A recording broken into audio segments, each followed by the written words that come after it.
नाज़रीन इस वक्त हमें ज्वाइन कर रहे हैं आमिर मुगल साहब, सीनियर रहनुमा पाकिस्तान तहरीक इंसाफ। आमिर साहब अस्सलाम वालेकुम, बहुत शुक्रिया हमें ज्वाइन करने के लिए। आज एक बड़ा फैसला इलेक्शन कमीशन ऑफ पाकिस्तान की जानिब से सुनाया गया और ये वो उन 3 हलकों के हवाले से था, इस्लामाबाद के 3 हलके जिनके हवाले से नून लीगी रहनुमाओं ने दरख्वास्तें जमा कराई थी, जिनको मंजूर किया गया और अब ट्रिब्यूनल की मुंतकली की हिदायत इलेक्शन कमीशन ऑफ पाकिस्तान ने जारी कर दी है और ये फैसला सुनाया गया। इस फैसले पे क्या रद्द-ए-अमल है आपका? आप एक्सपेक्ट कर रहे थे, आपको उम्मीद थी कि इस किस्म का फैसला इलेक्शन कमीशन की जानिब से आएगा? वालेकुम सलाम, बहुत शुक्रिया आपका। देखें जी, अगर तो हम आयन और कानून को देखें तो हम कतई भी उम्मीद नहीं रख सकते।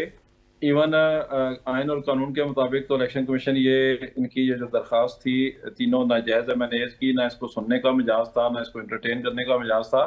लेकिन अगर हम इलेक्शन कमीशन का सबका किरदार देखें और इलेक्शन कमीशन की तरफ से जो इस 2024 के इलेक्शन को जिस तरह तबाह बर्बाद किया गया और जिस तरह इलेक्शन कमीशन ने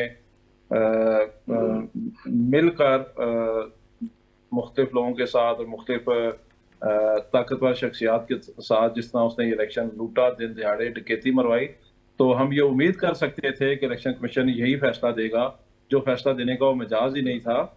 आप ये देखें कि जब इलेक्शन ट्रिब्यूनल बन जाता है तो उसके बाद अगर आपको इलेक्शन ट्रिब्यूनल से कोई भी शिकायत है तो आप उसके खिलाफ सुप्रीम कोर्ट जा सकते हैं। आपके पास जो फोरम है वो सुप्रीम कोर्ट का होता है।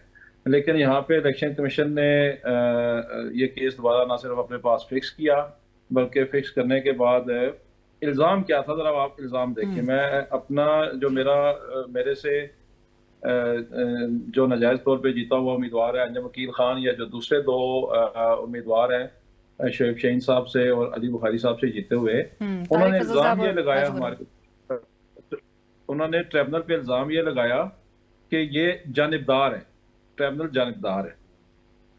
और अब हकीकत ये है कि केस चलते हुए 2 माह और कुछ दिन हो चुके हैं, अभी तक तो जवाब भी जमा नहीं करवाया मेरे जो मुखालिफ उम्मीदवार हैं। उनके खिलाफ कोई किसी किस्म का कोई ऑर्डर भी पास नहीं किया ट्रिब्यूनल ने, ना उन्होंने जवाब जमा करवाया, ना उनके खिलाफ ट्रिब्यूनल ने किसी किस्म का कोई ऑर्डर पास किया।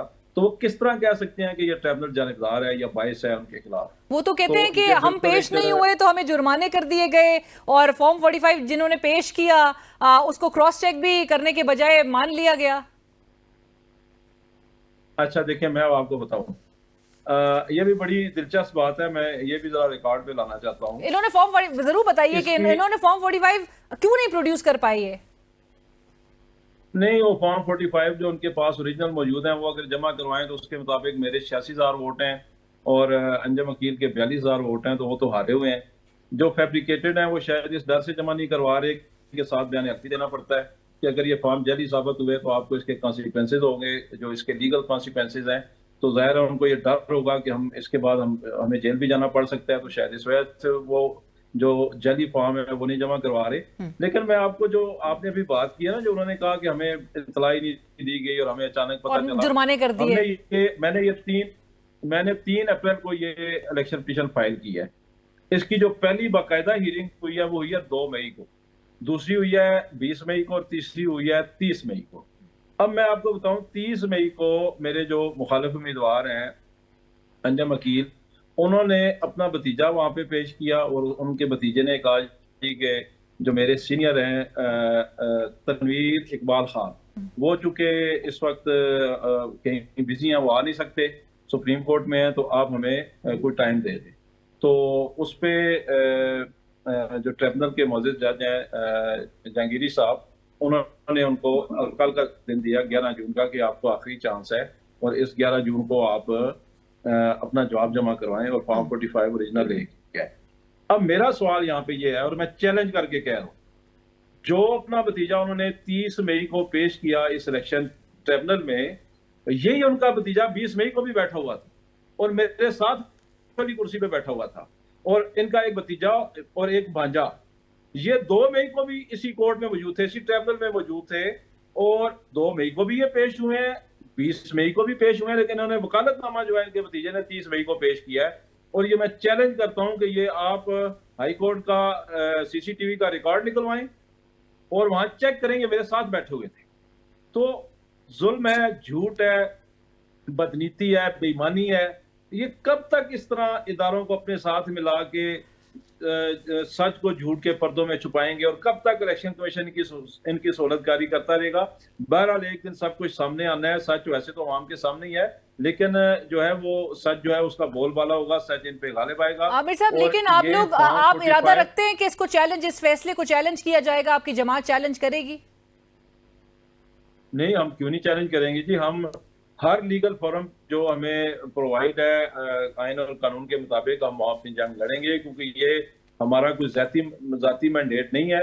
ये इमरान खान का मैंडेट है जो अवाम ने हमें दिया है। इमरान खान के नाम पे हमें सबको, तीनों MNAs को वोटें मिली हैं, और इमरान खान के इस मैंडेट की हिफाजत के लिए, अवाम के इस मैंडेट की हिफाजत के लिए हम आईनी और कानूनी तौर पर जो अपनी जंग है वो हर फोरम पे जारी रखेंगे इंशाल्लाह। बट आमिर साहब, क्या डिफरेंस क्रिएट करेगा, क्या फर्क पड़ जाएगा कि अगर दूसरा ट्रिब्यूनल होगा, क्या वो ट्रिब्यूनल फॉर्म 45 से मुतालिक वो सवालात नहीं करेगा? आप लोग के इस हवाले से कोई अप्रीहेंशंस या तहफुजात हैं?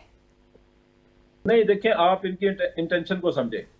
2017 में एक्ट में ये तब्दीली हुई जिसमें तहरीक इंसाफ भी शामिल थी, नून लीग भी शामिल थी, कि प्रैक्टिस ये थी कि रिटायर्ड जजेस को लगाया जाता था और उनको जाहिर है उन पे प्रेशर भी आ जाता था किसी न किसी साइड पे। और ये एक्ट में तब्दीली की गई कि आइंदा जो है वो सिर्फ हाई कोर्ट के सिटिंग जज जो है वो ट्रिब्यूनल बनेंगे MNA और MPA के इलेक्शन के लिए। ये 2017 के एक्ट में तब्दीली की गई। अब आप देखें कि जब ये हमारा इलेक्शन हुआ, वो तो सारी दुनिया को पता है कि इलेक्शन किस तरह दिन दिहाड़े लूटा गया, इसमें किस तरह डकैती मारी गई। तो वो उसके बाद हम जब इलेक्शन कमीशन गए तो हमें इलेक्शन कमीशन ने कहा जी कि आप सीधे ट्रिब्यूनल में चले जाएं, हमारे पास रिटर्न फैसला मौजूद है इलेक्शन कमीशन का। अब हम ट्रिब्यूनल में आए हैं, क्योंकि ट्रिब्यूनल इनको सूट नहीं करता, इसलिए ये चले गए हैं कि अब हमें जो है ना आप नया ट्रिब्यूनल बना के दें। और ये ऑर्डिनेंस भी लेकर आ गए थे जो ऑलरेडी आप लोग ने चैलेंज कर दिया है। एक मिनट, मुझे थोड़ी सी बात समझिए। इन्होंने बदनीति से एक ऑर्डिनेंस लेके आए हैं, हमने उस ऑर्डिनेंस को भी चैलेंज किया हुआ है कि उसके मुताबिक अब ये किसी रिटायर्ड जज को भी लगा सकते हैं। अब हमें खौफ ये है, अब हमें खतरा ये है कि अब किसी ऐसे जज को जो इनकी मर्जी के मुताबिक फैसला देगा, ये उसको लगाने की कोशिश करेंगे। अदरवाइज तारिक जहांगीरी साहब ने अब तक कौन सा ऑर्डर इनके खिलाफ पास कर दिया है, कौन सा इन पे जुर्माना अभी तक आयद कर दिया है? इन्होंने तो जवाब तक नहीं जमा, जिस शख्स ने ट्रिब्यूनल में अभी तक जवाब नहीं जमा करवाया वो किस तरह कह सकता है कि ट्रिब्यूनल जानिबदार है? तो ये इलेक्शन कमीशन सिर्फ सहूलतकारी कर रहा है इस डर से, इस खौफ से कि जो इन्होंने दिन दहाड़े डकैती की है वो अदालत में या ट्रिब्यूनल में साबित हो जाएगी। तो हमने उस ऑर्डिनेंस को भी जो बदनीति पर मुबनी है, जो गैर कानूनी तौर पर या गैर आईनी तौर पर जारी किया गया, और आज के इस फैसले को भी चैलेंज किया। और आज के इस फैसले को भी आप चैलेंज करने कितने कब तक ये चैलेंज किया जाएगा? आप लोग की जानिब से अभी मशावरत होगी? नहीं, मशावरत तो हम कर रहे हैं, लेकिन उन्होंने अभी तक हमें फैसले की कॉपी नहीं दी। हमने फैसले की कॉपी अप्लाई की हुई है और हम एज सुन एज पॉसिबल इसको जो है वो चैलेंज भी कर देंगे। लेकिन मैं आपके जरिए इन तक ये पैगाम पहुंचाना चाहता हूँ कि तुम लोगों ने जो ये नाजायज तरीके से सीटें लूटी, सिर्फ इस्लामाबाद में नहीं, पूरे पाकिस्तान में, पंजाब में, KPK में, बलोचिस्तान में, सिंध में, कराची में, अल्लाह ताला के नामों के नीचे खड़े होकर जो तुम लोगों ने झूठे हलफ उठाए हैं, तो अल्लाह ताला ने एक जिल्लत और एक रुसवाई तुम्हारे माथों के ऊपर लिख दी है। इसको तुम धो नहीं सकते, चाहे तुम इलेक्शन कमीशन को साथ मिला लो, तुम एस्टेब्लिशमेंट को साथ मिला लो, तुम सारे इदारे और सारी ताकतें साथ मिला लो, लेकिन तुमने जो अवाम का मैंडेट लूटा है, पूरी अवाम को पता है, पाकिस्तानी कौम को पता है, ये जिल्लत और रुसवाई तुम्हारा पीछा करेगी और कब्र तक तुम्हारा पीछा करेगी। आमिर साहब, तुम्हारी नस्लों को लोग कहा करेंगे ये वो नाजायज और जली MNA है जो फॉर्म 47 के जरिए किसी का मैंडेट लूट के। और आपने जिस तरह से कहा कि ये पेश भी होते रहे ट्रिब्यूनल में, इनकी रिप्रेजेंटेशन भी थी, तो ये भी नहीं कह सकते कि ये गैर हाजिर रहे और इनको पेश ना होने पर जुर्माने किए गए। सो मुझे आखिर में सिर्फ ये बता दें, आप लोग जहाँ कहते हैं पाकिस्तान तहरीक इंसाफ के इलेक्शन कमीशन पाकिस्तान का रवैया, जी अलीना, अभी तक किसी पे जुर्माना नहीं हुआ। ये ऑलरेडी कहते हैं कि हम पे जुर्माने किए गए और क्रॉस चेक आप लोग ने जो फॉर्म 45 जमा कराए, जिसके हवाले से इंडिपेंडेंट तंजीमें भी जुर्माना हुआ है, आरोप पे जुर्माना हुआ है, किसी उम्मीदवार पे जुर्माना नहीं हुआ। तो उम्मीदवारों पे जो जुर्माने नहीं हुए और ये बहरहाल इनकी जानिब से तासुर दिया जा रहा है। लेकिन मुझे आखिर में ये बताइए आमिर साहब, जहां पे पाकिस्तान तहरीक इंसाफ कहती है कि इलेक्शन कमीशन ऑफ पाकिस्तान का रवैया बायस है आप लोग के साथ, जिस किस्म के फैसले दिए गए और जिस किस्म के हरबे इस्तेमाल किए गए। अभी भी आपने कहा कि जो खदशात हैं कि ये कोई रिटायर्ड जज लगवाएंगे और अपने हक में फैसले करवाने की इनकी जो हरबे इस्तेमाल किए जा रहे हैं, और मामला बहरहाल लटकता हुआ ये नजर आ रहा है। इलेक्शन कमीशन ऑफ पाकिस्तान के चीफ के से मुतालिक भी आप लोग की बड़ी रिजर्वेशंस और तहफुजात रहे हैं, क्या उनके हवाले से भी, उनके खिलाफ भी कोई रेफरेंस लाने का आप लोग सोच रहे हैं, क्योंकि चेमोगोइयां इस हवाले से भी हो रही है? देखें जी, हमारी बदकिस्मती ये है कि आप उनके खिलाफ रेफरेंस कहाँ लेके जाएंगे। हमारे जो सुप्रीम कोर्ट के चीफ जस्टिस हैं काजी फायज ईसा साहब, जी काजी साहब ने तहरीक इंसाफ से तो बल्ला छीन लिया, जो पाकिस्तान की सबसे बड़ी पार्टी है। तो मैं आपके जरिए काजी साहब से रिक्वेस्ट करूंगा कि वो तो आपने खैर जुल्म किया है, पाकिस्तान की सबसे बड़ी पार्टी से आपने उसका इंतखाबी निशान छीना है, करोड़ों वोटर को आपने परेशान किया, उसके बावजूद लोगों ने तहरीक इंसाफ को वोट दिया, इमरान खान को, उसके नज़रिए को वोट दिया है। तो खुदा रहा इन 11 बल्लेबाजों से बल्ला छीन ले, जिन्होंने ना सिर्फ हमें अमेरिका के सामने उसने रुसवा किया है, बल्कि कल हमारा जो एक रवायती हरीफ है इंडिया, उसके सामने भी एक आसान टारगेट जो है वो भी ये अचीव नहीं कर सके। तो खुदा रहा इनसे तो बल्ला छीन ले।